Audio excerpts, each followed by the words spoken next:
नमस्कार दोस्तों, renew academy में आपका स्वागत है। आप सब कैसे हैं? आई होप आप सब अच्छे होंगे और खूब मन लगा के पढ़ाई भी कर रहे होंगे। दोस्तों, यही सब बहुत ही अच्छा समय है पढ़ने का, क्योंकि ना ही गर्मी लगेगी और ना ही मच्छर वगैरह लगते हैं। अपना ठंडी में रज़ाई के अंदर पढ़ने का मज़ा ही कुछ और होता है। तो आप सब मेहनत से मन लगा के पढ़िए ताकि आपका रिजल्ट पॉजिटिव आए। आइए हम देखते हैं क्या है रीति संप्रदाय। हम काव्य शास्त्र पढ़ रहे हैं और उसमें बहुत सारे ऐसे टॉपिक हैं जिनको हमने क्लियर कर दिया है और एकदम आसान तरीके से। अगर आप चैनल पर नए हैं तो चैनल को सब्सक्राइब कर लीजिएगा, लाइक कर दीजिए, शेयर कर दीजिए और लास्ट तक बने रहिएगा।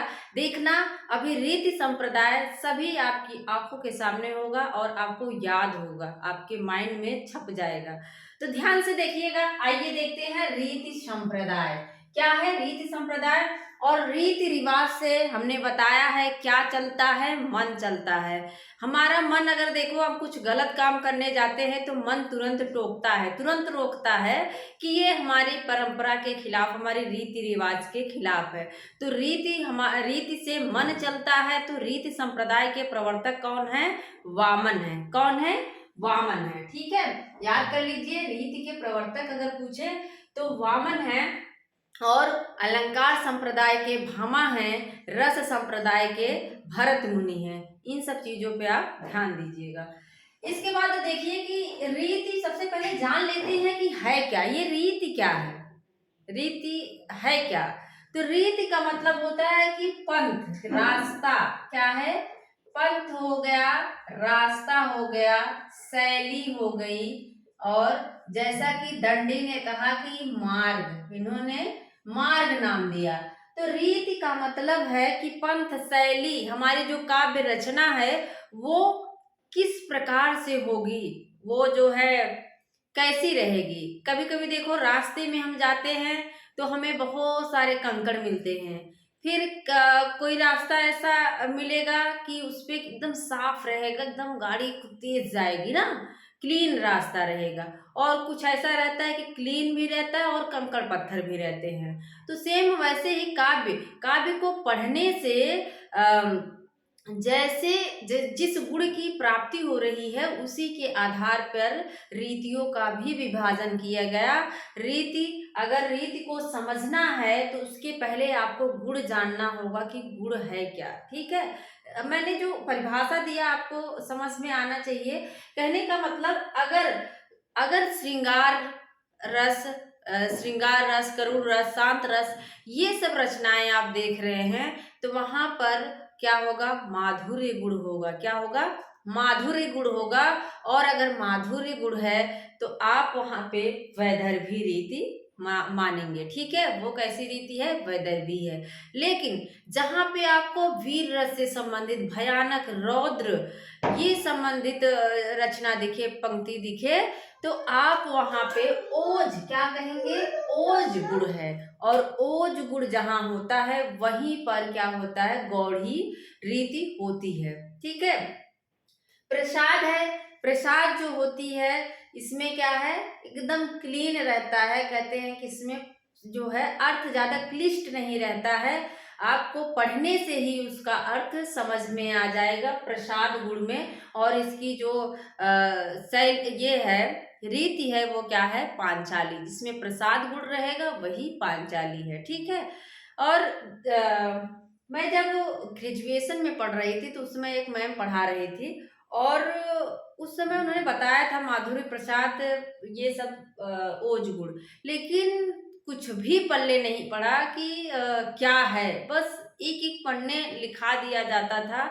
उस समय बिल्कुल नहीं समझ आया। ग्रेजुएशन पढ़ लिया, पीजी पढ़ लिया, लेकिन रीति गुण ये सब है क्या? कुछ नहीं। लेकिन जब हम तैयारी के दौरान पढ़ते हैं तो हमारा मन भी लगता है और हम पूरा ध्यान से पढ़ते हैं, इसलिए चीजें समझ में भी आती हैं। शायद यही कारण हो सकता है। तो प्रवर्तक जानते रहिए, वामन है। और रीति का मतलब होता है शैली, पंथ, रास्ता। मतलब हमारा रास्ता कैसा होगा, हमारी काव्य रचना का, हमारा काव्य कैसा होगा? कर्कश होगा कि बहुत ही ज्यादा मन को अच्छा लगेगा, सरल लगेगा, उसी को क्या कहते हैं? रीति कहते हैं। तो रीतिरात्मा काव्यस्य, वामन की ये कुछ परिभाषाएं हैं जो एग्जाम में पूछी गई हैं, इसको ध्यान से देखिए। कहते हैं रीति आत्मा काव्यस्य, कहते हैं काव्य की आत्मा रीति है। क्या कहते हैं? काव्य की आत्मा रीति है। तो कहते हैं सब लोग की रीति है क्या? ये रीति क्या है? तो कहते हैं विशिष्ट पद रचना रीति। कहते हैं जो विशिष्ट पद रचना है वही रीति है। फिर पूछा जाता है भाई ये विशिष्ट पद रचना क्या है? तो कहते हैं विशेषो गुणात्मा, ये जो विशेषता है वो गुण की वजह से आती है। ये जो विशेषता है किसकी वजह से आती है?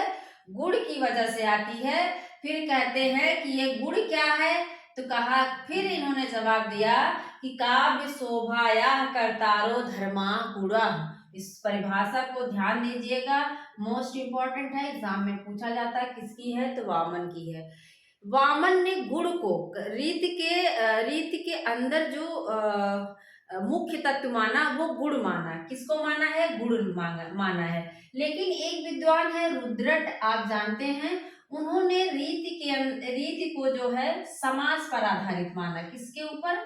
समास के ऊपर आधारित मानते हैं। गुण के ऊपर वामन मानते हैं, रुद्रट जो है वो समास के ऊपर रीतियों का विभाजन करते हैं। तो इस चीज को जानते रहिए, काव्य की शोभा बढ़ाने वाले जो धर्म है वो गुण होते हैं, इनका मानना है।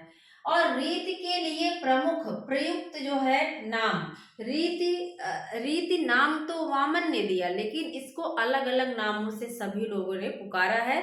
उसी को एग्जाम में अक्सर पूछ लेता है कि प्रवृत्ति नाम से किसने रीति को कहा है, रीति कहा है। प्रवृत्ति नाम किसने दिया? यहाँ मैंने वामन लिख दिया है, तो यहाँ लिख लो रीति। क्या है यहाँ पे? रीति। वामन ने सर्वप्रथम रीति नाम से उल्लेखित किया, रीति नाम दिया। वामन जानते हैं मन हमारा बड़ा रीति रिवाज से चलता है। भरत मुनि ने क्या कहा? इसके पहले भरत मुनि आते हैं, वामन के पहले भामा, भामा के पहले भरत मुनि। तो भरत मुनि जो हैं वो प्रवृत्ति शब्द मानते हैं, रीति शब्द नहीं उन्होंने दिया, उनके ग्रंथ में प्रवृत्ति शब्द मिलता है। तो याद रखिएगा, भरत मुनि प्रवृत्ति। मुनि लोग देखो, जो मुनि लोग होते हैं वो प्रवृत्ति, उनकी प्रवृत्ति बड़ी ही अच्छी होती है, एकदम शांत स्वभाव के होते हैं, प्रवृत्ति उनकी अच्छी होती है। मार्ग, दंडी और भामा मानते हैं। दंडी का पूछा जाता है तो भामा भी मार्ग ही मानते हैं। तो याद रख लो, जब किसी को दंड दो देखो तो सीधे रास्ते पर चलने लगता है। अगर आप गलत रास्ते पे जा रहे हैं, जब उसकी कुटाई हो जाती है, दंड दे देते हैं, तो सरल मार्ग पर, सीधे मार्ग पर जाने लगता है। तो मार्ग कौन मानेगा? जिसको दंड मिलेगा। और दंड मिलने के बाद क्या होता है? उसके मुंह में मुंह की तरफ उसका जो है मार्ग की तरफ मुंह करके चलने लगता है। मार्ग की तरफ, भामा को हमने मुंह याद करवाया है, तो मार्ग की तरफ मुंह करके चलने लगता है। तो दंड मिला, मार्ग, सही मार्ग पे चलने लगे। कवि प्रस्थान हेतु किसने कहा? कवि प्रस्थान हेतु कुंतक कहते हैं। कौन कहते हैं? कवि प्रस्थान हेतु किसने कहा? तो कुंतक ने कहा। अब देखो इसको कैसे याद रखोगे? ऊ की मात्रा हेतु और ऊ से ही शुरू हो रहा है, ऊ से यहाँ खत्म हो रहा है, और ऊ से हेतु कुंतक का, कवि प्रस्थान हेतु कुंतक। ठीक है, कवि प्रस्थान हेतु कुंतक। ऊ आ रहा है, प्रोनाउंसिएशन, उच्चारण लगभग सेम है, तो आप यहाँ से लिंक कर लीजिए। संघटना क्या है? आनंद वर्धन। देखो जब सबके साथ संगठन, एक संगठन बन जाए सारे दोस्तों का, तो बड़ा आनंद आता है कि नहीं? संघटना, जब संगठन में लोग रहते हैं, संघटना, तो क्या है? आनंद तो आना तय है। और हमने ऐसे भी रिलेट कर लिया था कि धा जो है वो लगभग घा की तरह लग रहा है, तो आनंद वर्धन ने क्या माना? संघटना माना। क्या माना है? संघटना। फिर भी इसको ऐसे भी कर सकते हो कि जब हम संगठन में होते हैं दोस्तों के साथ, आनंद बहुत ज्यादा मिलता है। पद संघटना, पद शब्द जोड़ दिया तो पद किसका है? विश्वनाथ, बाबा विश्वनाथ का पद है कि नहीं? उनका अलग ही पद है, बाबा विश्वनाथ। कौन है? विश्वनाथ जो हैं, उनके पद, उनका सबसे ऊंचा पद है। क्या है? सबसे ऊंचा पद किसका है? तो बाबा विश्वनाथ का है। और संगठन में आने के बाद आनंद मिलता है। वृत्ति मम्मट मानते हैं और भिखारीदास भी मानते हैं। वृत्ति। देखो, मम्मट को मैंने जो है याद किया था, एक बार मम्मी से करवाया था, लेकिन मैंने मम्मट को जब याद करा, माटा, जो गांव के होंगे, जैसे देखते होंगे, जो लोग गांव से बिलोंग कर रहे हैं, करते हैं, वो जानते होंगे कि जब आम होता है, वृक्ष में, पेड़ में होता है, तो उसमें माटा, उसको हम लोग माटा, छोटे छोटे लाल लाल रहते हैं और बहुत तेज काटते हैं, तो उसको हम लोग क्या कहते हैं, माटा। तो हमने वहीं से रिलेट कर लिया, वृत्ति बना के, माटा ऐसे छोटा छोटा छोटा छोटा होता है, ऐसे वृत्ति बना के ऐसे ऐसे जाते हैं, जैसे चींटी होती हैं, ऐसे वो लोग जाते हैं। तो वृत्ति बना के माटा चलते हैं, तो माटा से वृत्ति किसका हो जाएगा, मम्मट का हो जाएगा। भिखारी दास, भिखारी भी वृत्ति बना के, देखो मंदिर के सामने पूरा ऐसे एक वृत्ति में बैठे रहते हैं, एक लाइन में बैठे रहते हैं, तो भिखारी दास भी वृत्ति मानेंगे। कवि का स्वभाव चिंतामणि मानते हैं, एग्जाम में पूछा गया है, तो ध्यान दीजिएगा। ये रीतिकालीन कुछ कवि हैं, कुछ आचार्य हैं, जिन्होंने रीति का नामकरण किया। कहा कि काव्य का स्वभाव किसने माना, अगर एग्जाम में पूछे काव्य का स्वभाव शब्द, तो चिंता। देखो, जब किसी को चिंता होती है तो उसका स्वभाव बड़ा चिड़चिड़ा हो जाता है, चेंज हो जाता है, बदल जाता है। तो स्वभाव चिंता होने पे क्या होता है, बदल जाता है। तो स्वभाव शब्द अगर दिखे तो चिंतामणि मानना है। स्वभाव, चिंता होने पे स्वभाव बदल जाता है। और एक है काव्य का द्वार किसने कहा है, तो दा से द्वार, दा से देव कर लो। देव, द्वार पे देव की हम लोग मूर्ति उर्ति लगाते हैं, फोटो लगाते हैं ना, तो वहीं से कर लो कि काव्य का द्वार कौन माना है, तो देव कहते हैं काव्य का द्वार। रीति को काव्य का द्वार कहते हैं। द्वार, दा से द्वार और दा से देव। ठीक है, अब आइए हम देखते हैं रीति के भेद। रीतियां तीन प्रकार की वैसे तो होती हैं, तीन प्रकार किसने माना है, वामन ने माना है। उसके आगे जैसे जैसे जाते हैं वैसे कुछ लोग रीतियों में और ज्यादा ऐड कर देते हैं, और ज्यादा उसमें संकलित कर देते हैं। क्या है, पहली है वैदर्भी रीति, गौड़ी रीति और पांचाली रीति। वैदर्भी रीति हमने बताया, इसको दंडी कहते हैं, जिसमें 10 गुण समाहित हो। क्या कहते हैं, जिसमें 10 गुण समाहित हो, वही क्या है, वैदर्भी रीति है। वैदर्भी रीति में क्या होता है, असमासा हो, ये असमासा है, क्या है, असमासा। इसमें समास नहीं है, समास रहित अगर पूछे कि समास रहित रीति कौन सी है, तो वैदर्भी रीति है। वैदर्भी रीति मतलब जो श्रृंगार रस, करुण रस और शांत रस से संबंधित लाइन हो, पंक्ति हो, कविता हो, उसमें क्या होता है, वैदर्भी रीति होती है। और वैदर्भी रीति में समास नहीं होता है, मतलब बहुत कर्कश भाषा नहीं होनी चाहिए इसकी, टकार बहुला शब्द नहीं होने चाहिए। ये सब किसमें होने चाहिए, गौड़ी में होने चाहिए। किसमें, गौड़ी में। गौड़ी में जो है टकार बहुला वर्ड ज्यादा रहेंगे।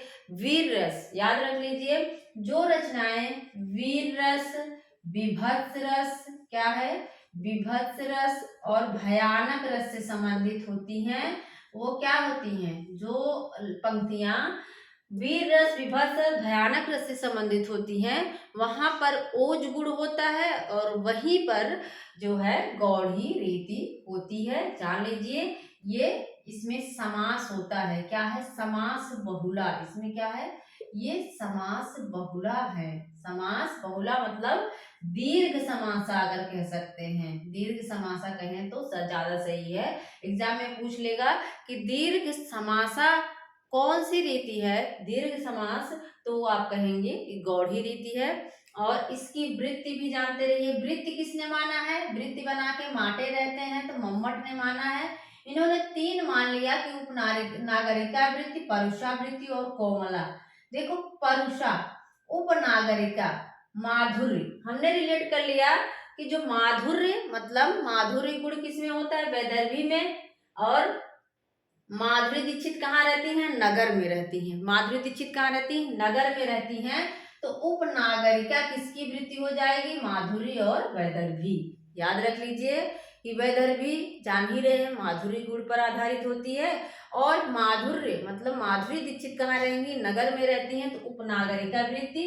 और ओज किसमें रहता है? पुरुषों में। देखो ओज, राम के मुंह पे देखो अलग ही ओज, ओज शब्द पुरुषों के लिए आता है, महिलाओं के लिए ओज नहीं, कुछ और शब्द रहेगा। तो ओज किसमें होना चाहिए? पुरुषों में रहना चाहिए। तो ओज गौड़ी और इसके बाद परुषा वृत्ति रहती है। प्रसाद पांचाली, पांचाली कैसी थी? पांचाली किसे कहा जाता है? द्रौपदी को।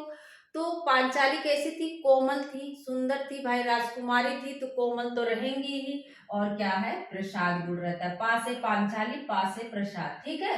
पांचाली में अगर पूछे कौन सा गुण है, तो पा से पांचाली, पा से प्रसाद। और पांचाली कैसी थी? कोमल थी, तो कोमला वृत्ति हो जाएगी। और वैदर्भी माधुर्य, माधुरी दीक्षित कहाँ रहती हैं? नगर में रहती हैं, तो उपनागरिका वृत्ति, ठीक है। इसके बाद आप लोगों को समझ आ जाना चाहिए कि वैदर्भी गौड़ी पांचाली है क्या। वैदर्भी में श्रृंगार रस से संबंधित होगा, जैसे कि आप कह सकते हैं, मैं आपको कुछ उदाहरण बोल दे रही हूँ। जैसे सखी वे मुझसे कह कर जाते, कह तो क्या मुझको वे अपनी पथ बाधा पाते। ये यशोधरा से गुप्त की पंक्ति है जो नहीं, कहते हैं कि सखी वे मुझसे कह कर जाते, कह तो क्या मुझको वे अपनी पथ बाधा पाते। यहाँ पे आप वियोग श्रृंगार समझ सकते हैं, वियोग श्रृंगार है तो श्रृंगार करुण वगैरह जहाँ रहेगा वहां पर वैदर्भी रहेगी। वीर रस्य से उनका है प्रसाद की लाइन है, श्रृंग से प्रबुद्ध शुद्ध भारती है, इसमें क्या हो जाएगा? वीर रस हो जाएगा। और प्रसाद में जो होता है सिंपल से एकदम लाइन होती है, जैसे आप खड़ी बोली के बहुत सी लाइनें देख सकते हैं, वहां पे प्रसाद रस, प्रसाद गुण होता है। और पांचाली रीति। भामा है, भामा क्या मानती है? ये यहाँ का जो इतना मैंने लिखा है अक्सर एग्जाम में पूछा गया है। भामा मानते हैं वैदर्भ गौड़ी। इन्होंने दो रीतियां मानी है, वैदर्भ और गौड़ी, लेकिन वामन आके तीन मान लेते हैं, एक उसी में पांचाली जोड़ देते हैं। तो इसको याद कर लो, वैदर्भी गौड़ी पांचाली किसने? वामन ने माना।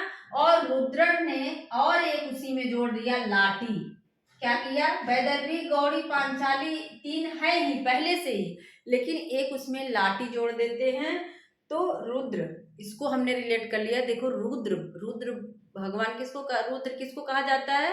शंकर जी को। तो शंकर के लटाए हैं ना, बड़ी बड़ी जटाएं लटाए हैं, तो लाटी कौन मानेगा? रुद्र मानेंगे।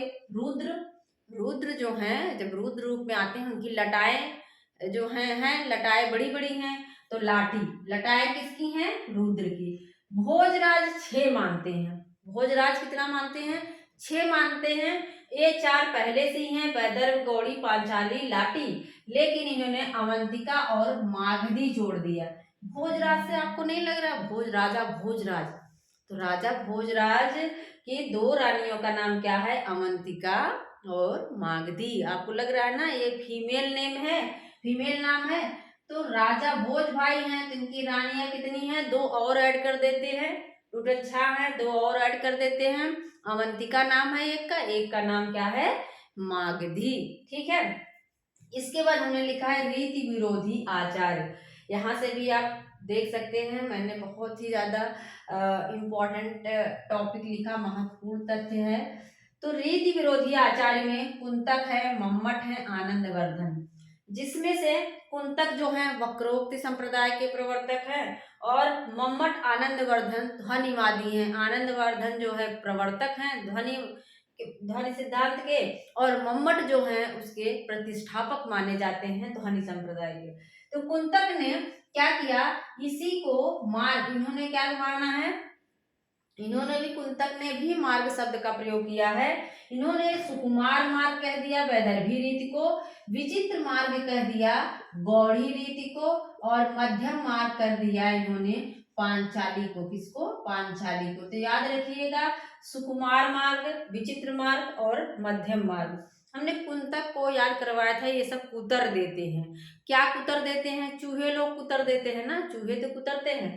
तो चूहे जो कुतर देते हैं वो तो कैसा रहता है? कोई चीज देखो कुतर दे कपड़ा तो सुकुमार सा लगता है कि नहीं? बड़ा सुकुमार मुलायम रहता है, और विचित्र हो जाता है। क्या हो जाता है? कुतरने के बाद उसकी शकल ही अजीब हो जाती है। क्या हो जाता है? वो विचित्र हो जाता है, मध्यम मार्ग बचता है, मतलब ना तो उसको पहन सकते हैं ना ही फेंक सकते हैं, तो क्या हो जाता है वो मध्यम मार्ग। ऐसे रिलेट करके आज लोग रख लो कि कुंतक मतलब कुतरने के बाद वो सुकुमार मार्ग हो जाता है, सुकुमार हो जाता है और विचित्र हो जाता है और फिर मध्यम में पहुंच जाता है। मम्मट क्या मानते हैं, ये वृत्ति मानते हैं, उपनागरिका वृत्ति, परुषा वृत्ति और कोमला वृत्ति। ठीक है, उपनागरिका वृत्ति, परुषा वृत्ति और कोमला वृत्ति, इसमें एक और है आनंद वर्धन। तो रीति से लगभग इतने ही प्रश्न पूछे जाते हैं।